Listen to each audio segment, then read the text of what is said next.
So the month of October was really fun for reading. I have like 12 books, I think, that I'm going to talk about in this wrap up, and we'll just go in chronological order. I started the month with The Space Merchants by Frederick Pohl and C.M. Kornbluth. That book is so good. It is this perfect blend of like dystopian science fiction and like a satirization of the modern world. I feel like it is more accurate now than it was when it was published in the early 50s. So much of this book just hits way too close to home, talking about science is going to solve our problems. We don't need to conserve energy. You are not allowed to not look at ads, because like literally everything is monetized as ads nowadays. And this is just taking it another step further. It's such a good short book. I think it's a book that I would recommend to anyone that is trying to get into vintage science fiction. I think it came out in like 1951 or something like that. It was part of a collection of books that I wanted to get done by the end of the year of vintage science fiction and fantasy. I'll put a link to that video in the description where I talk about the other ones. And after that, of course, I had to dive right back into some Travis McGee. So I read Bright Orange for the Shroud by John D. MacDonald, book 6 in the Travis McGee series. Now this one is very good. This one is dark. I mean, wow. It is the most intense one I've read in the series so far. There is a scene where I had to keep reminding myself that there's a sequel because it was just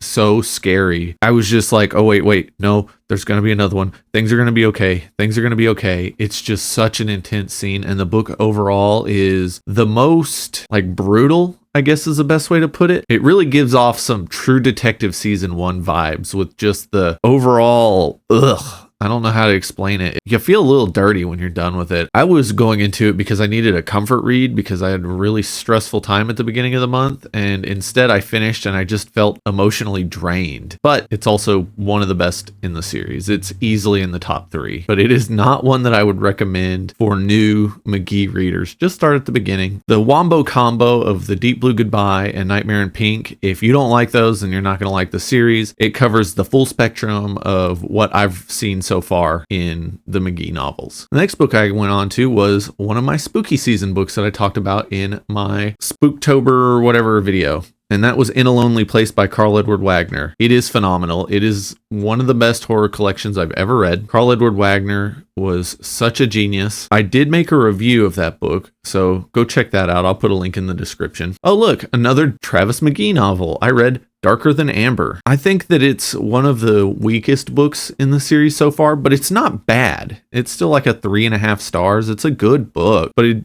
doesn't meet the same standards that some of the others do. But I could be talked into bumping it up a little more the more I think about it, because you get a lot of time with Meyer, who is like this side character in the series, and he is one of the best recurring characters in the series. I love him, but like the mystery, just the pacing wasn't what I was used to, and there's like a random character that shows up in the book that you're like, why is she here? Like, she doesn't get fridged or anything. She serves no purpose to the plot, which not every character has to serve a purpose to the plot, but this eats a lot of page time for essentially no gain. So I'm probably my most critical of this one in the series so far. But I mean, it took us getting to number 7 before there was one that was just good instead of being great or perfect. And then we get The Tyranny of the Night by Glenn Cook. This book is just okay. It's book 1 in the Instrumentalities of the Night series, and I am going to make a video dedicated to that series very soon because your boy is struggling. There's so much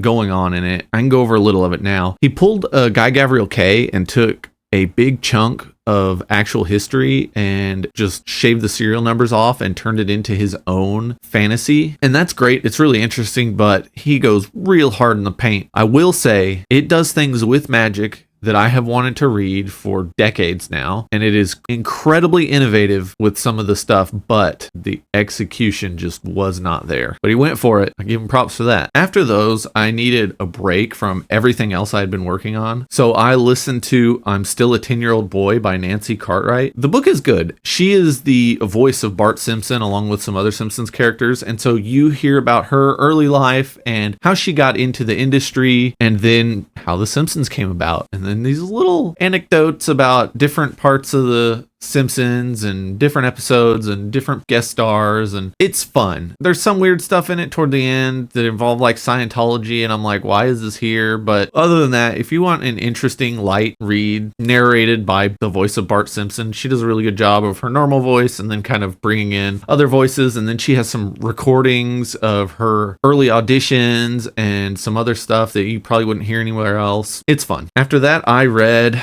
another Garrett Pi novel. We're marching our way to the end of the Glenn Cook bibliography, and I read Inc Melodies, and it was good. One of the better books in the series, but it was very hard to rate. It has all of Glenn Cook's flaws on display, along with a lot of what makes him one of my favorite authors in fantasy. I think his biggest flaw as a writer is pacing, and this book suffers from that more than just about anything else I've read from him. It just like drags forward and then sprints and then jolts and then drags, and then it's just so disjointed. But everything else is very good. I think that one of the reasons the pacing was off was because Garrett himself is like kind of getting his crap together. His life is like moving forward in a way that you haven't seen in any of the books up until now. Like there's little baby steps in each book, but this was like a big leap forward where Garrett's like, oh, old me would do that, but I'm not going to do that. I'm smart. I've learned my lesson. Or have I? And then he'll either do it or not. And it's funny. The book was good. It wasn't the worst Garrett novel, but it's nowhere near the best. And that was number 12 in the series. So pretty good. After that, I decided to read something very similar, and that was The Stranger by Albert Camus, which, you know, very similar to a detective novel. It was fine. I think my biggest issue with it is it's treading ground that I'm already just like, yeah, so it's like, hey, you know, God's not real, and it's like, okay, and it's like, hey, you know, life has no meaning, and it's like, okay. When it came out, it was definitely cutting edge when it came to just philosophy, worldview, all that stuff. But now it's like, all right, like maybe I'm too nihilistic or absurdist for this book at this point. I don't know. It's not bad. I appreciate what it is. And it wasn't the translation that was the problem, because the book's very short. Like, give it a try. It's free on Audible right now too, so I recommend it if you want to dip your toes into some 1930s and 1940s French philosophizing turned novel. I think that there might be something wrong with me when it comes to The Stranger. Like I'm using Goodreads to keep track of these books, and then I look at reviews from other people that I'm friends with on there, and they're just like, riveting tale, this was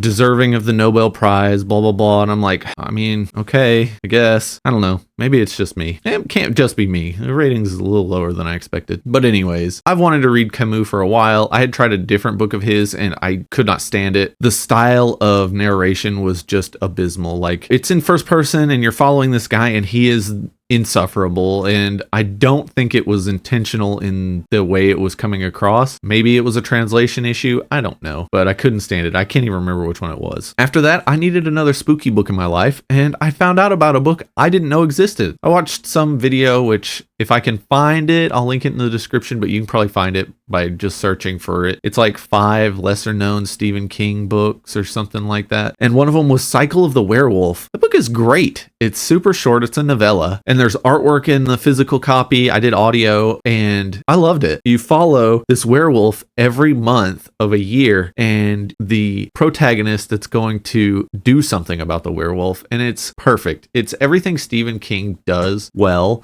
You've got a small town in Maine, big shocker, graphic violence, and it's just really good. I highly recommend it. It's great for spooky season, but it's also so short that you can just sit down and read it in one sitting if you wanted to and have a really good time. Another book that I planned on getting to in the month of October was A Night in the Lonesome October by Roger Zelazny. I love Zelazny's writing, and I needed some Zelazny in my life, and October is a great excuse to get back into his books, and I loved it. I did not do the 1 chapter a day like people recommend, because there's 31 chapters and you're supposed to do 1 a day. I've heard bad things about that. Like, some people like it, other people are like, it kind of lowered my overall rating of it. So I just binged it and it was fantastic. I had so much fun. There's all these little cameos of these different characters from like Victorian era England, and the story is told from the POV of a doggy, an awesome doggy. He is like the goodest of boys. It was my wife's first Zelazny book, and she had a great time with it. I even recommend it to people who have never read Zelazny. It's not like his other stuff, but it does show off his literary abilities. He's just such a good writer. So I ended up reading another Travis McGee book at the end of the month, but for some reason my Goodreads app didn't track one of my books. I'm pretty sure I put it in. And then when I changed the reading date, it still puts it at the end of the month. So we're going to talk about them back to back because, yes, I am still reading one Travis McGee novel a week. And the first one was One Fearful Yellow Eye, which I really liked. It was a 5-star McGee novel for me, but a lot of people don't like it as much as I did. I don't know why. I think one of the reasons a lot of people don't like it is he's not in Florida. In this one, he's immediately beelining it up to Chicago, but I really enjoyed that. It's Chicago in the winter. So McGee is like this fish out of water who is now freezing. It's just a lot of fun. He has this mystery you would kind of expect at this point. What's funny is because it takes place in Chicago, I kept comparing it to like Dresden Files mysteries, and I'm like, I really want to know if Jim Butcher was a Travis McGee fan, because I'm not saying that Dresden is inspired by Travis McGee, but I think he's inspired by Travis McGee. And then 2/3 of the way through or something like that, it just flips the script on you and you're like, whoa, holy crap, what is happening? And it just ratchets everything up to 11 in such a cool and interesting way. And it kind of shows you that the world is bigger than just McGee and the problems he's solving. I really liked that. And then the other one was Pale Gray for Guilt, which wasn't as good, but I still really enjoyed it. And, you know, we're up to Travis McGee book 9 at this point. And the thing about Pale Gray for Guilt that I think a lot of people would kind of push back on is it is focused on white collar crime more than it is like McGee stealing from a thief who stole something from a friend of his or whatever. In this, Travis McGee is hustling some white collar criminals. They're in the middle of trying to ruin this family financially to kind of get a hold of their land. So it's all these Florida land deals and stuff. And you have Travis McGee just ripping apart the real estate industry in Florida and just how scummy it is. And I really, really enjoyed that. I mean, there's not a bad Travis McGee book. I finished the 10th one because of course I did, one a week until I'm done with them. And then I'll just move on to the rest of John D. McDonald's works. And then I'll read all of them again. I absolutely love his writing. He is now a staple of my literary diet and always will be. And that was the last book I read this month. So what I'm going to do now is move on to talking about my TBR and maybe a few plans I have for videos this month. So my TBR is going to be kind of all over the place, and you know, there's never a guarantee that I'm going to finish them or get into them. And another thing is my TBR is suffering along with my producing of videos because Black Ops 6 came out, and holy crap, that game's real fun. It's like the most fun Call of Duty I've played since Modern Warfare 2019. Now, I know this is a BookTube channel, but, you know, video games are a way of life for filthy middle-aged millennials like me. Let's talk about the books I'm going to get into this month. I really want to read some nonfiction. It's Nonfiction November, and I like to have 20% of the books I read every year be nonfiction. It is an incredibly arbitrary number, but it's something I like to stick to because I really enjoy reading nonfiction. And so when I get on like a nonfiction kick, I just plow through them. And I've just been struggling lately to get into some nonfiction. But for now, let's just kind of see what I'm going to be working on this month. Of course, more Travis McGee, which I already talked about. I've already read one. I'll talk about that in my wrap up, or maybe I'll do a review of the first 10 Travis McGee novels. I don't know. But I was talking to Jimmy from the Fantasy Network, and he mentioned Roger Zelazny's Chronicles of Amber. And so I started those, and I have already read 3 out of the first 5. My other plans are more Zelazny this month. And when it comes to nonfiction, like I got a bunch of audiobooks and stuff on my phone. I was going to see kind of what I was working on. I tried starting Iron and Blood by Peter H. Wilson. It's a military history of the German-speaking peoples since 1500. Sounded really interesting. The book is dry. I'm struggling with that one. So I don't know if I'm going to keep working on that one, but I think I will find at least a few good nonfiction books. I'm reading book 13 in the Garrett Pi series. I'll post a picture. I can't remember the name of it. I'm reading it on my Kindle, and it has been all right so far. And when it comes to the rest of Glenn Cook's works, like I said earlier during my instrumentalities little discussion, I'm struggling a little. I'm going to make a video about that. So hopefully that'll be out this week. But beyond that, I don't know what to read. Like I've got way too much I want to read. And like I have a ton of ebooks on my Kindle, and then I open them and I'm just like, oh, I'm like overwhelmed. So then I just read a Garrett novel. That's kind of all I've read on my Kindle for months now. So I don't know. I know one thing I want to do this month. I want to read 1 or 2 books on writing. It's the month formerly known as NaNoWriMo, aka Novella November. So reading about writing kind of really gets you amped up to